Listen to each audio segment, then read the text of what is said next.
सभी छोटे बड़े श्रोताओं को सुनीता भटनागर का प्यार भरा नमस्कार। ऑडियो स्टोरीज के हमारे चैनल कहानी जगत में आप सभी का स्वागत है। हिंदी कहानियों की श्रृंखला में आइए आज सुनते हैं अनवर सुहेल जी द्वारा रचित कहानी नसीबन। शहडोल जाने वाली बस आज लेट है। नसीबन बस स्टैंड के यात्री प्रतीक्षालय में बैठी बस का इंतजार कर रही थी। उसका 4 वर्षीय बेटा बार बार मूंगफली खाने की जिद कर रहा था। सुबह थोड़ा बासी टूंगा है, भूखा गया होगा अब तक, लेकिन क्या किया जाए। नसीबन उसे डांटने लगी। वह जानती है कि बस का यही आलम रहा तो शहडोल पहुंचते पहुंचते शाम हो जाएगी। मुसवा सुबह उठा तो शहडोल जाने की उमंग में झटपट तैयार हो गया। हाँ, इतनी सुबह उसे पैखाना कहाँ से उतरता। रात नाना के घर दावत हुई तो जमकर गोश्त पुलाव खाया गया था। फिर टीवी पर निकाह पिक्चर दिखाई जाने लगी थी तो सभी बैठ गए। पाकिस्तानी अभिनेत्री सलमा आगा का इसमें जबरदस्त रोल था। नसीबन को निकाह का वो गाना कभी नहीं भूलता जिसे सलमा आगा ने नकियाती आवाज में गाया था। दिल के अरमां आंसुओं में बह गए। कितनी दिलकश आवाज है सलमा आगा की। उसी गाने के कारण नसीबन निकाह खास कर देखना चाहती थी। अब्बा को पिक्चर में कोई दिलचस्पी नहीं थी। वह ईशा की नमाज अदा करने मस्जिद गए तो फिर काफ़ी रात गए वापस आए थे। अम्मा ने कह भी दिया था कि चूंकि आज गोश्त पुलाव का कार्यक्रम है इसलिए मगरिब बाद खाना मिलने का सवाल ही नहीं है। इत्मीनान के साथ ईशा के बाद खाना मिलेगा। नसीबन के 2 बार निकाह हुए किंतु उसने इससे पहले कभी निकाह पिक्चर न देखी थी। नसीबन ने तलाक का दर्द झेला था। नसीबन सिसकियां ले लेकर पिक्चर देखती रही। बीच बीच में आने वाले विज्ञापन थोड़ा विघ्न जरूर डालते, लेकिन इससे नसीबन को कोई फर्क ना पड़ता। नसीबन की अम्मा ने समझाया कि उस मरदूद पर ना रो बेटी, उसके जिस्म पर तो कीड़े पड़ेंगे, एड़ियां रगड़ रगड़ कर मरेगा जुम्मन, समझे। उसने मेरी फूल सी बेटी को बहुत तकलीफ दी है, खुदा उसे कभी माफ ना करेगा। नसीबन को फिल्म में तब जाकर सुकून मिला जबकि दूल्हे मियाँ काजी के पास जाकर रोते गिड़गिड़ाते हैं। तलाक के बाद सलमा आगा से दोबारा निकाह कैसे हो सकता है, इसके लिए मसला जानना चाहते हैं। काजी साहब समझाते हैं, इसीलिए कहा गया है कि बिना सोचे समझे तलाक लफ्ज न बोला जाए। कुरान शरीफ में तलाक की मजम्मत की गई है। तब तक अब्बा भी आ गए थे। वे मसला मसाइल में दिलचस्पी रखते हैं, इसलिए वह भी बैठकर फिल्म देखने लगे। इसी सब में रात काफ़ी गुजर गई थी। उसे सुबह पहली बस से जाना भी था। अम्मा ने कहा कि रात बहुत हो गई है, इसीलिए अब नसीबन चाहे तो दूसरी बस से शहडोल चली जाए। दूसरी बस 8 बजे सुबह जाती है। लेकिन नसीबन ने कहा कि वह पहली बस से ही जाएगी, वरना शहडोल पहुंचने में बहुत देर हो जाएगी। इधर पंचायत का चुनाव होने वाला है और दूसरे मनेंद्रगढ़ से शहडोल के बीच सड़क की हालत बहुत ज़्यादा खस्ता हो चुकी है। 130 किलोमीटर के सफ़र में पूरे 8 से 9 घंटे लग जाते। सड़क पर बड़े बड़े गड्ढे इतने कि बसों का पट्टा कमानी जवाब दे जाता। पूरी बॉडी झंझना जाती थी। कई बसें कबाड़ा हो गई हैं। वह तो सवारियां मिल जाती हैं, वरना बस मालिक बस खड़ी रखते। इस रूट में बस चलाना एक घाटे का सौदा है। इसीलिए नसीबन चाहती थी कि वह दिन रहते ही घर छोड़ दे। मुसवा की जिद से परेशान होकर वह स्टैंड पर भुनी मूंगफली के ठेले पर गई और 50 ग्राम मूंगफली खरीदी। मूंगफली वाले ने 2.5 रुपये मांगे। 1 छटांग मूंगफली के 2.5 रुपये? वह चीखी। चिल्लाती काहे हैं, पूरे मनेंद्रगढ़ में यही दाम है, लेना हो तो लीजिए। ठेले वाला बिगड़कर भूत हो गया। 2 रुपया दूंगी, लेना हो तो लो वरना सामान वापस।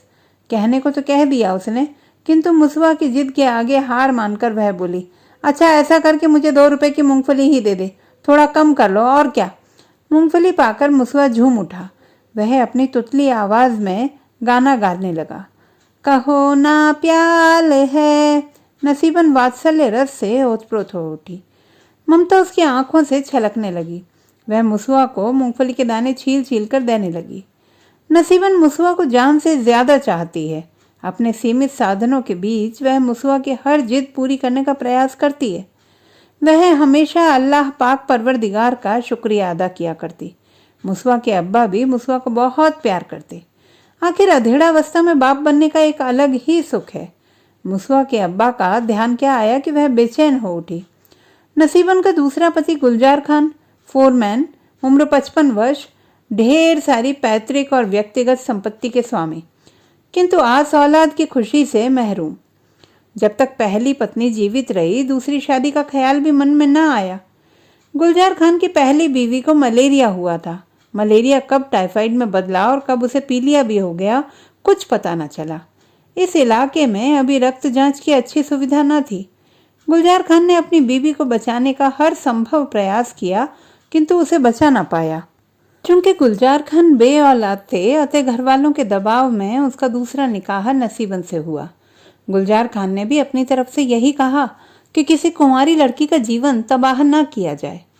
नसीबन की खाला ने यह रिश्ता लगाया था, उसने ही उन लोगों को राजी किया।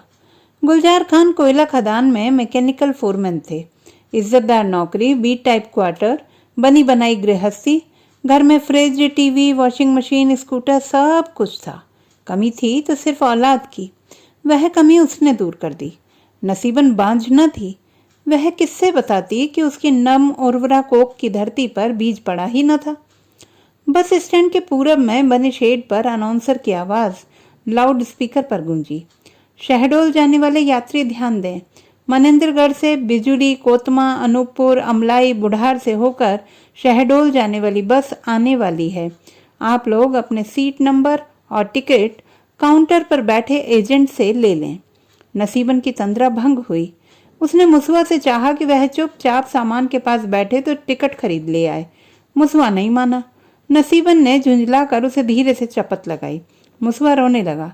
मुसवा एकदम पिन्ना है। माँ बाप के अत्यधिक दुलार प्यार से वह जिद्दी भी हो गया है। नसीबन उसका रोना बर्दाश्त नहीं कर सकती। नसीबन ने गोद में उसे उठाया और दूसरे हाथ से प्लास्टिक की डोलची उठा ली। टिकट लेकर वह पुनः प्रतीक्षालय में आ गई। वह जहाँ बैठी थी वहाँ एक महिला बैठी थी। वह गोरे रंगत की एक जवान महिला थी। मांग पर सिंदूर की जगह सफेद चमकीली सी एक लकीर, अफसन की लकीर, यानी यह महिला भी मुसलमान ही है। उसके साथ 3 बच्चे थे, 2 बेटियां और 1 बेटा। छोटी बेटी अभी गोद में है। वह माँ का दूध पीने को बेचैन है। महिला ने सलवार सूट पहन रखा है। सफर में सलवार सूट में बच्चे को दूध पिलाने में दिक्कत होती है। बच्ची की चीख पुकार से तंग आकर महिला ने उसे 2 चपत जमा दी। बच्ची और जोर जोर से रोने लगी।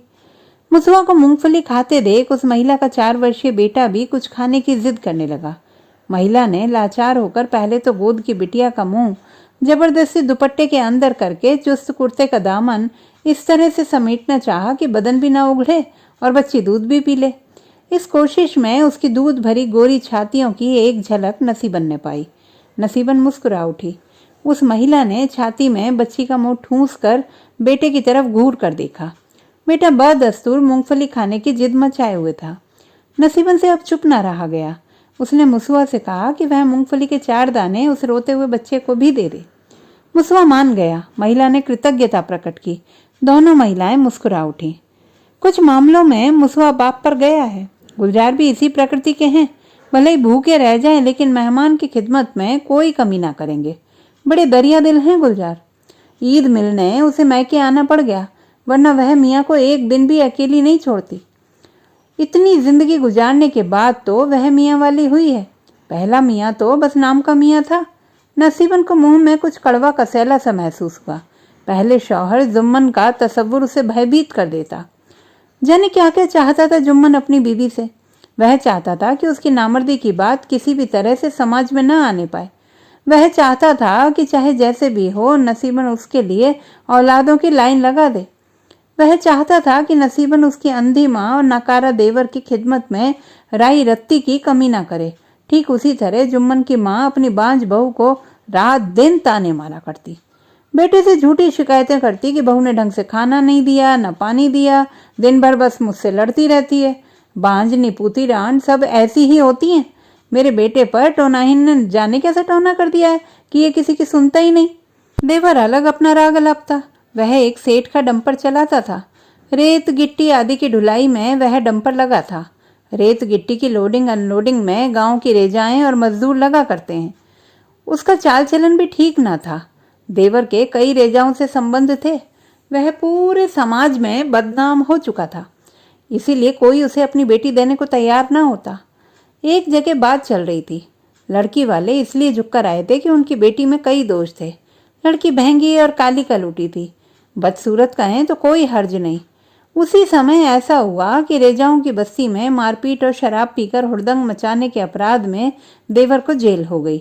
लड़की वालों ने खुदा का शुक्र अदा किया कि समय रहते उनकी आंख खुल गई, उनकी बेटी बर्बाद होने से बच गई। क्या हुआ कि बेटी बदसूरत है किंतु बदकिरदार तो नहीं है। देवर अक्सर भौजाई को छेड़ता, भैया से कुछ ना हो पाएगा भाजी, एक बार इस बंदे को आजमा कर तो देखो, शर्तिया लड़का होगा। जाने कितनी जगह मैंने आजमाया है, एक मौका खिदमत का हमें भी तो देकर देखो। वह बदतमीजी से हंसता, एक बेहद अश्लील हंसी जिसमें निगाहों से कपड़े उतारने की ताकत हो। नसीबन अपना दुख किससे कहती। उसका मन करता कि वह आगे बढ़कर देवर का मुंह अपने तेज नाखूनों से नोच ले, या कि अपनी बदनसीबी पर दहाड़े मार मार कर रोए। समाज देवर भौजाई के बीच मजाक को बुरा नहीं समझता। जुम्मन से कहे तो उसकी मार खाए, सास ठहरी अंधी बहरी, पुत्र मोह से उसमें भला बुरा समझने का जज्बा भी खत्म हो गया था। वह किसी भी तरह उस घर में बच्चे की किलकारी सुनना चाहती थी। इस मामले में वह हक ना हक, भला बुरा, नैतिक अनैतिक कुछ भी न मानती थी।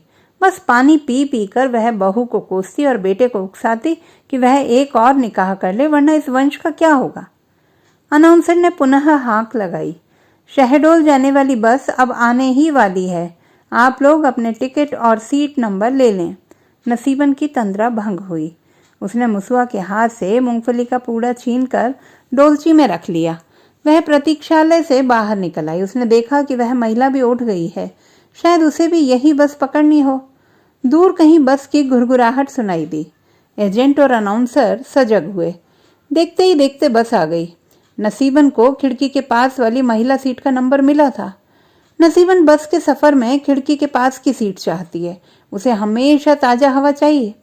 बस में सवारियां बीड़ी सिगरेट का सेवन करती हैं तो उस गंध से उसे मितली आने लगती है। जाड़े में भी सफर के दौरान वह खिड़की खुला रखना चाहती, यदि अन्य लोग विरोध करते तो वह खिड़की बंद करती।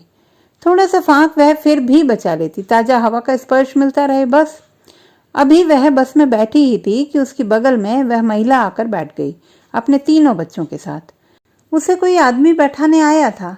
वह आदमी जाने लगा तो महिला ने बच्चों से कहा, मामू को सलाम करो। नसीबन ने जाना कि ये भी अपने मैके आई लगती है, शायद ईद मिलने आई हो। खैर उसे क्या, वह महिला बगल सीट में आ गई। नसीबन ने मुस्कुराकर परिचय की पेशकश की, वह भी जवाबन मुस्कुराई। उसका बेटा अभी भी रो रहा था। लड़कियां बेचारी चुप थीं। नसीबन ने सोचा कि लड़कियां अमूमन चुप ही रहती हैं, अगर ये कहें कि बेजुबान होती हैं तो इसमें कोई आश्चर्य नहीं।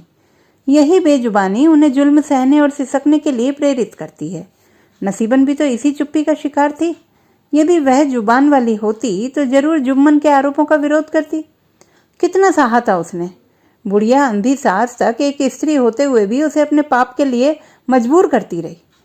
माना कि जुम्मन सीधे कुछ न कहता, किंतु अप्रत्यक्ष रूप से उसका इशारा यही होता कि उसे औलाद चाहिए, किसी भी कीमत पर उसे औलाद चाहिए थी। बाकी बात सास स्पष्ट कर देती, कहती, रंडी सती सावित्री बनती है, अपने देवर पर इल्जाम लगाती है, अरे घर की बात सड़क पर लाती है। तू जा तो सही, देखना जुम्मन को कैसे औलाद वाला बनाती हूँ। नसीबन लड़ती, आपके बेटे से कुछ भी ना हो पाएगा, वह बच्चा पैदा करने लायक तो क्या किसी औरत के ही लायक नहीं है। वह भरी जवानी में अपने ठंडे बिस्तर और मुर्दा रातों की बात कैसे कहती। रान दोष तेरे में है, अरे औरत चाहे तो पत्थर भी पिघल जाए, हर साल बकरी और कुतिया की तरह गाभिन होती रहे। ये कहना कि तेरी कोख में ताकत ही नहीं है। नहीं अम्मा, ताली एक हाथ से नहीं बसती। तू मान कि तेरा बेटा किसी काम का नहीं, सिवाय रोजा नमाज रोजी रोटी के। मीठा बोलता है और मुस्कुराता रहता है, इससे ये न समझियो कि वह बड़ा मर्द है। वह कैसे कहे कि हिजड़ा है जुम्मन, एकदम हिजड़ा। सास रोने धोने लगती, पता नहीं किस घड़ी मैंने तुझे पसंद किया। कमीनी थी ननद साली, मेरी दुश्मन, वही तेरा रिश्ता लाई थी। उसने तो तुझे हमारे गले मड़कर हमसे बदला ले ही लिया। अब हमें जिंदगी भर यही ढोल बजाना होगा। लेकिन नहीं, मैं पोता खिलाए बिना मरूंगी नहीं। मैंने हजरत जी से बात की है, उन्होंने कह दिया है कि औलाद के लिए दूसरा या तीसरा क्या चौथा निकाह भी जायज है। मैंने तो लड़की भी देख ली है। बस ये जोरू का गुलाम जुम्मनवा एक बार हाँ भर बोल दे, दूसरे दिन ही निकाह करवा दूं। वह भी चिढ़ जाती, तब ऐसा है गाभिन बहू लाना, 1-2 माह का पेट वाली हो, मायके से औलाद ले आई तो ठीक, वरना उसे भी मेरी तरह सौतन बर्दाश्त करना होगा। सास भी कहाँ कम थी, उसने भी दुनिया देखी थी। बुढ़िया ने कहा, औलाद के लिए कुछ न कुछ गंवाना तो होगा ही, ऐसे रोने धोने से तो कोई फायदा नहीं। तू बांझ है समझी, अब तो जुम्मन के लिए घर में एक नई बहू ले आना है बस। वह क्या कहती सिवाय इसके कि सौतन के साथ वह नहीं जी पाएगी, और यह भी कि वह आत्महत्या भी नहीं करेगी। वह पूरे समाज को चीख चीख कर बताएगी कि जुम्मन नपुंसक है, उससे औलाद क्या ईंटा पत्थर भी पैदा होना मुश्किल है। वह उसे छोड़ दूसरा निकाह क्या करेगा। इसी बात पर वह जुम्मन से स्वयं संबंध विच्छेद कर लेगी। आखिर हुआ भी वही। एक दिन पता चला कि जुम्मन अब दूसरा निकाह करने वाला है। इस्लाम में पहली बीवी रहते हुए दूसरा निकाह करने पर प्रतिबंध नहीं है। वह जुम्मन को इसके लिए मजबूर नहीं कर सकती थी। उसने सोच लिया कि इस दरवाजे अब उसे झांकना नहीं, और वह अपनी खाला के घर चली गई। वहां से खाला और खालू दोनों ने जुम्मन पर दबाव डालना चाहा, किंतु जुम्मन अपनी माँ के फरमान के आगे बेबस निकला। कहते हैं अंधी सास ने दूसरी बहू लाने में कितनी चालाकी की। वह जानबूझकर ऐसी लड़की ले आई जिसके पेट में 1.5 माह का गर्भ था। हाँ, तहकीकात से ये भी जान लिया था कि उस लड़की के पेट में किसी गैर का नहीं बल्कि अपने ही जीजा का नुत्फा था। यही तो सास नसीबन से चाहती थी, लेकिन हुआ नहीं वैसा कुछ भी जैसा नसीबन चाहती या कि सास पति देवर की इच्छा थी। नसीबन जिद पर अड़ी रही कि दोष आदमी में है, इसलिए दूसरी शादी इस समस्या का समाधान नहीं। सास ने हजरत जी की चौखट में अपनी परेशानियां रखी, चिरागा में अच्छी रकम चढ़ाई। हजरत जी पर इसका अच्छा असर पड़ा। उन्होंने सास से पूछा, तो आप उससे पीछे छुड़ाना चाहती हैं? जी हाँ हजरत जी, मुझ रांड अंधी को पोते का मुंह देखना है, उससे कुछ होगा नहीं। मैंने जुम्मन के लिए एक लड़की देखी है, रिश्तेदारी के लोग हैं, खांटी सुन्नी हैं वे लोग। ये नसीबन तो वहाबी घर से है हजरत जी। हजरत जी के कान खड़े हुए। क्या कहा? देवबंदी घर से है आपकी पहली बहू? जी हाँ हजरत जी। बस फिर क्या है, तलाक दे दो उस मुनाफिक को। ये देवबंदी लोग काफिरों से भी बदतर होते हैं। इनसे सलाम मुसाफा, खाना पीना और रिश्तेदारी वगैरह की मुमानियत है। आपने निकाह से पहले इसकी तस्दीक नहीं की थी क्या? आज ये दिन ना देखना पड़ता। अच्छा हुआ अल्लाह ताला ने उस मुनाफिक से आपको घर में औलाद ना दी। आपको सिर्फ इसी बिना पर तलाक मिल सकती है कि आपकी बहू बदअकीदा है। कहा भी गया है कि एक बार काफिर का एतबार कर लो, किंतु देवबंदी या वहाबी पर कतई भरोसा ना करो। इन लोगों को अल्लाह के प्यारे रसूल पर ईमान ही नहीं है। ये बदअकीदा लोग नबियों के नबी हुजूर अकरम सल्लल्लाहु अलैहि वसल्लम को अपनी तरह का एक इंसान समझते हैं। ये उन पर दरूद नहीं भेजते, जिंदा वलियों और बुजुर्गों की करामात पर यकीन नहीं रखते। ये लोग बेरेलिवियों को बिद्दती समझते हैं, जबकि ये काफिरों से भी बदतर हैं। इनके साए से भी बचना चाहिए।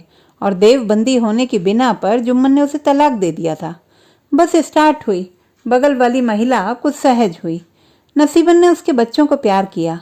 नसीबन ने उनसे उनका नाम पूछा। बच्चों ने तुतला कर अपने अपने नाम बताए, जिसे बस की घुरघुराहट में वह सुन ना पाई। फिर उसने उनसे पूछा, कहाँ जाना है? जवाब बच्चों की माँ ने दिया, शहडोल। फिर बात को आगे बढ़ाने की गर्ज से उसने पूछा, और आप कहाँ जा रही हैं? शहडोल। देखिए कब तक पहुंचाती है बस, स्टैंड से ही लेट हो गई है, आगे जाने क्या हो।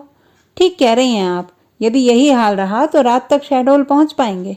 अब जो भी हो, और कोई साधन नहीं है। रास्ता भी इतना खराब है कि बस चाहे भी तेज भागना तो भाग नहीं सकेगी। अब तो सड़क पर बड़े बड़े गड्ढे बन गए हैं। पीछे सीट मिले तो मैं तो सफर ही ना करूं, आगे ठीक है, दचका उतना पता नहीं चलता। इस वार्तालाप के बाद एक चुप्पी। कंडक्टर आया, टिकट के पैसे बढ़ाए। कंडक्टर ने 2 इंच के कमजोर से कागज का एक टिकट दिया। इधर की निजी बसों में इसी तरह की टिकटें मिलती हैं, वह भी कभी दिया तो कभी गोल। खिड़की पूरी खुली थी। बगल वाली ने टोका, छोटकी को बुखार है, जरा खिड़की तो बंद कर लीजिए। नसीबन ने मुरब्बत में खिड़की बंद की, किंतु थोड़ा फांक छोड़ दिया ताकि उसे शुद्ध हवा मिलती रहे। क्या हुआ उसे? कुछ नहीं, कल इसके मामू ने इसे आइसक्रीम खिला दी थी, रात में हल्का सा बुखार हुआ आया। मैं तो डर रही हूँ कि इसके अब्बा को क्या बताऊंगी, वह मुझे बहुत डांटेंगे। तो क्या आपने जानबूझकर बुखार से कहा है कि मेरे बच्चे की देह पर आकर बैठे? वह बात नहीं, उन्हें औलाद से बहुत प्यार है। वह तो अच्छा है कि सास नहीं रही, वरना वह अंधी तो बहुत गरियाती। अंधी सास? नसीबन का माथा ठनका। उसे अपने पहले शौहर जुम्मन की याद हो आई। हाँ आपा, जाने क्यों उस महिला ने उससे बहनापा जोड़ लिया। नसीबन को उस महिला में दिलचस्पी हुई। उसने उनसे पूछा, शहडोल में आपकी ससुराल है? हाँ, मुख्तसर सा जवाब। कहाँ पर है? नसीबन व्यग्र थी। इतवारी मोहल्ला में, महिला ने सहज भाव से उत्तर दिया। इतवारी मोहल्ला? यानी इतवारी मोहल्ला में तो उसकी पहली ससुराल थी। उसने तत्काल अगला प्रश्न दागा, क्या नाम है आपके शौहर का? नसीबन ने अपनी आंखें जवाब सुनने से पूर्व बंद कर ली। उस महिला ने अपने शौहर का नाम बताने में संकोच किया। उसने अपनी बच्ची से कहा, बिटिया, अब्बू का नाम चची को बता दो। बिटिया ने अटकते हुए बताया, जुम्मन। नसीबन की आंखें बंद थीं। एक बम सा फटा उसके कान के पास। जुम्मन। काश उसने अपने कान भी बंद कर लिए होते। तो दोस्तों, ये थी हमारी आज की कहानी। आपको कैसी लगी कमेंट बॉक्स में लिखना ना भूलें। चैनल को सब्सक्राइब करें, लाइक करें और मित्रों के साथ शेयर करें।